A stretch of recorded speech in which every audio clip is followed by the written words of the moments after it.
প্রেমের টানে স্বামীর ঘর ছাড়লেন গৃহবধূ, কিন্তু উধাও প্রেমিক। প্রেমের টানে স্বামীর ঘর ছেড়ে বিপাকে পড়েছেন এক গৃহবধূ। প্রেমিকের দেওয়া বিয়ের আশ্বাস পেয়ে ঘর ছাড়েন ওই গৃহবধূ। তবে প্রেমিকের বাড়িতে আশ্রয় নেওয়ার পর থেকে উধাও হয়েছেন প্রেমিক নাজমুল হোসেন। ঘটনাটি ঘটেছে রাজশাহীর দুর্গাপুর উপজেলার ঝালুকা গ্রামের মধ্যপাড়ায়। প্রেমিক নাজমুল হোসেন ওই গ্রামের মোতালেব হোসেনের ছেলে। অন্যদিকে ঘর ছাড়া গৃহবধূর বাড়ি সিরাজগঞ্জ।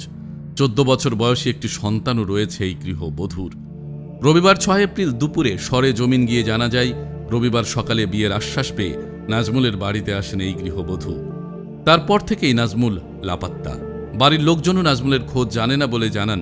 নাজমুল নিজেও বিবাহিত, তিনিও এক সন্তানের জনক। ভুক্তভোগী গৃহবধূ জানান, মোবাইলে রং নম্বরের সূত্র ধরে নাজমুলের সঙ্গে প্রেমের সম্পর্ক গড়ে ওঠে। এরপর ওই গৃহবধূকে বিয়ের আশ্বাস দিয়ে রাজশাহীতে এনে শারীরিক সম্পর্কে জড়ান নাজমুল। বিভিন্ন সময় টাকা পয়সাও হাতিয়ে নিয়েছেন নাজমুল। কথা ছিল এবারের ঈদুল ফেতরের পরে নাজমুল তাকে বিয়ে করে বাড়ি নিয়ে আসবেন।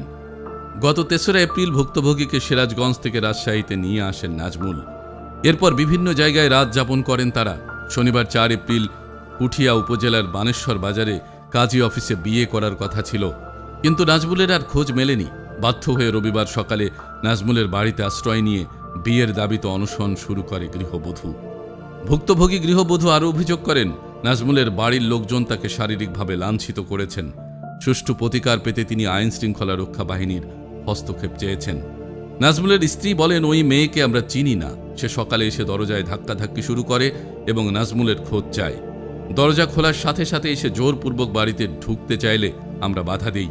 এ সময় তার সাথে ধাক্কাধাক্কি হয়েছে, তবে তাকে মারধর বা শারীরিকভাবে লাঞ্ছিত করা হয়নি।